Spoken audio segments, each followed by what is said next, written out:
Destruir una fábrica parece fácil, ¿verdad? Son objetivos tan grandes, atractivos, valiosos y estáticos. Por ejemplo, os presento al complejo industrial de Malyshev en Kharkov, una de las mayores fábricas de tanques de la Unión Soviética y que actualmente se dedica a reparar y fabricar blindados para el ejército ucraniano. Por ejemplo, ese puntito rojo es el radio de explosión de un misil con más de 400 kilos de explosivos. No está mal, no todos los países tienen siquiera unas decenas de ellos. Y solo para aniquilar todo el complejo de Malyshev necesitarías 250 de estos misiles, una cifra prohibitiva.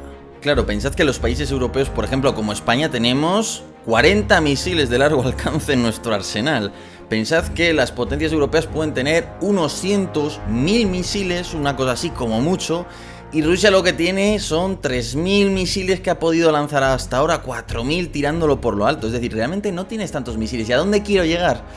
Tienes una infraestructura gigante, una zona industrial que puede absorber una cantidad enorme de misiles, y al final tú lo que tienes que hacer es determinar de toda esa zona dónde tienes que pegar el misilazo. Y esto, que puede parecer una tontería, es muy difícil. Tienes que conocer muy bien las instalaciones y tienes que organizar bien la operación. ¿Por qué? Porque hay defensa antimisil que te va a derribar los misiles, obviamente.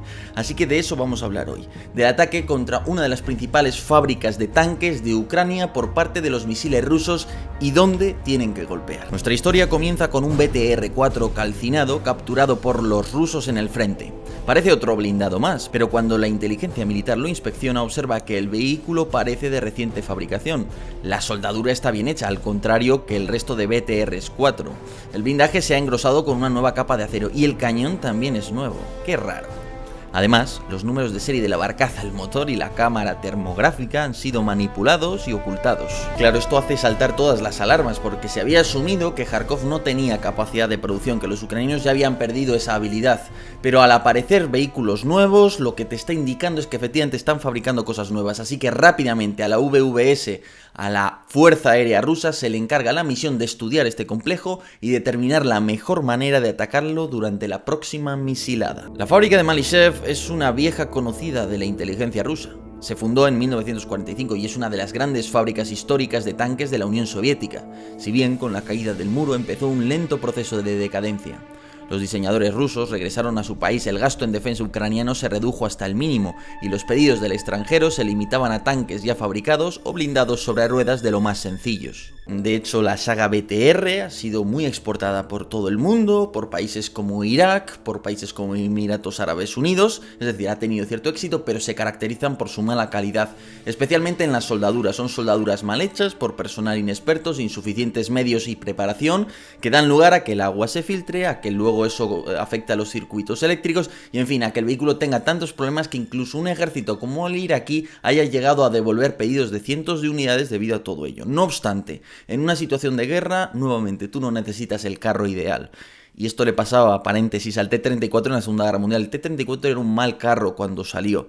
Pero en una situación de guerra lo que necesitas es cantidad. Y si esa fábrica está produciendo blindados, esa fábrica está haciéndole un servicio estratégico a Ucrania. El complejo tiene un perímetro de 9 kilómetros, un área de 4,5 kilómetros cuadrados y más de 20 plantas industriales, la mayoría de las cuales están abandonadas o tienen solo una baja actividad. Pero incluso en aquellas que están siendo usadas para labores de reparación o fabricación, los misiles son blancos poco rentables. Claro, ¿qué pasa si pego un pepinazo en una línea de producción donde tengo un montón de blindados siendo reparados y todo esto? Bueno, pues sí, a la gente que esté ahí desde luego acabo con ella, el blindado al que justo le impacte lo destruyo, pero el blindado que esté al lado seguramente no lo destruyo porque está, al fin y al cabo es una caja de acero, todo lo que no sea un impacto directo no le va a afectar demasiado. Y en esencia has gastado un arma preciosa, con mucho alcance, con muchas posibilidades de atacar objetivos más valiosos. ¿En qué? En hacerle un hueco en el tejado a una línea de producción y destruir un tanque y a la gente que lo estaba reparando. Por tanto, tienes que afinar mucho el tiro, no vale disparar en cualquier parte de las instalaciones. Atacar una de las oficinas de la fábrica puede ser atractivo para provocar cierto desorden, pero es posible que la información sensible esté almacenada en servidores externos, y lo cierto es que ya no existe una zona de I+D con personal súper especializado al que sea atractivo atacar. El nivel de automatización también es bajo, así que tampoco hay muchas máquinas claves que puedas destruir. Entonces, ¿cuál es la parte clave de una instalación industrial de este tipo, metalurgia? Pues los hornos metalúrgicos. Determinados tipos de hornos metalúrgicos se puede tardar fácilmente un año en reemplazarlos y provocan una pérdida prácticamente total de la capacidad de producción. Una fábrica que pierda los hornos metalúrgicos es una fábrica que deja de producir y que además no va a poder reemplazar esa pérdida hasta dentro de mucho tiempo. Por tanto, tienes que buscar a través de tu análisis de imágenes y a través de tus agentes infiltrados allí o de tus colaboradores que conozcan bien la fábrica, dónde están en concreto esos hornos metalúrgicos y determinar la mejor manera de penetrar cualquier tipo de cobertura de techo de lo que hay encima de los mismos y de destruirlos por completo. Fijaros lo que es la vida, que el vídeo ese que os he puesto al principio de una fábrica con una explosión, que sé que es de la guerra de Ucrania, me he puesto a mirarlo bien, me he puesto a mirar dónde están los hornos metalúrgicos del complejo de Malyshev y me he dado cuenta de que es que esta simulación de un ataque pues está basada en un hecho real prácticamente, porque ese ataque que veis en el vídeo es real. Y porque justamente los hornos son estos. Ahí veis la chimenea grande, las 3 chimeneas pequeñitas y la chimenea grandota que está situada al fondo. O sea que ya veis que justo ha coincidido. La inteligencia militar rusa sabe que Ucrania ha situado un elevado número de defensas aéreas en torno a Kharkov, la segunda mayor ciudad del país. En concreto, estiman que hay un regimiento de antiaéreos de largo alcance S-300 con 3 batallones situados en triángulo alrededor de la ciudad, si bien han recibido la orden de racionar los cada vez más escasos misiles interceptores. Además de esto, el ejército de tierra ucraniano ha prestado una batería de sistemas Strela 10 que emplean misiles infrarrojos. Es cierto que estos sistemas antiaéreos están concebidos sobre todo para derribar drones, cosas así, pero es cierto que si se les da suficiente tiempo pueden llegar a derribar incluso un misil, por tanto también conviene tenerlos en cuenta. Además hay que apuntar desde la frontera rusa hasta Kharkov, que apenas hay 20 kilómetros, obviamente hay una intensa red de defensa aérea ucraniana, por tanto si lanzas directamente el ataque desde Rusia te vas a encontrar con muchos elementos antiaéreos abriendo fuego contra tus misiles, por tanto hay que buscar otra ruta de aproximación. Para el ataque se escogen los modernos misiles de crucero KH-101, que tienen cierta furtividad al radar, sobrevuelan el terreno a menos de 50 metros de altura pero a 700 km/h y sobre todo poseen una potente cabeza de guerra de 400 kilos. Por no decir que portan bengalas y señuelos con los que engañar a las armas antimisil en la última fase del ataque. Entonces el misil se va a preparar. ¿Cómo va a ser? Bueno, pues en primer lugar el armado, el momento en el que la carga explosiva ya es útil, va a ser de tipo retardado, es decir, no va a ser en cuanto yo lanzo el misil que ya la cabeza explosiva está activa, sino que lo va a estar cuando ha pasado cierto tiempo de seguridad para que el misil ya esté en el aire y lejos del bombardero que la ha arrojado. En segundo lugar, ¿qué tipo de espoleta se va a emplear? Pues quizás lo lógico, dado que puede haber un techo bastante grueso, es una estructura que puede estar bastante protegida, es que sea una espoleta de culote. Hay dos tipos de espoletas principalmente, de ojiva, es decir, que va en la punta, en el morro, o de culote, que va en la parte trasera.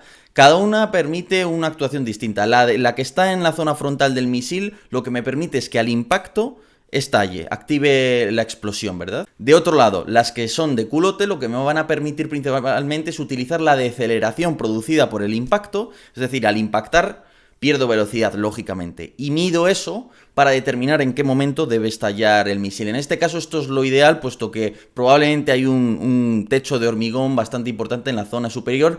Interesa, por tanto, que penetre, que estalle cuando haya penetrado precisamente el misil. Por último, para guiarse, ¿qué va a emplear el misil? Pues bueno, toda una serie de sistemas, tanto sistema de posicionamiento global GPS, quizás el propio GLONASS ruso, sistemas inerciales dentro del propio misil, capaz de leer el terreno y capaz, por tanto, de guiarse a sí mismo, incluso aunque haya guerra electrónica que pueda impedirle tomar, por ejemplo, mediciones satelitales. Finalmente se disparan 4 misiles en 2 salvas de 2 misiles cada una.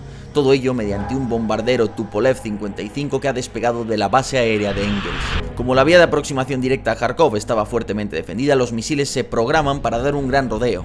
De esta manera, aprovechan una gran depresión a lo largo de la frontera norte de Ucrania, a fin de dificultar la detección de los mismos por parte de los radares. Además, los misiles fingen dirigirse hacia Poltava, pero terminan dando un brusco giro y se reorientan hacia la fábrica de Kharkov. Objetivo conseguido.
Охуенно, бля.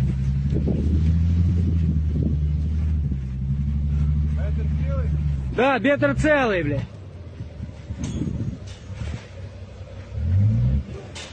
Давай, братка, ебани, бля.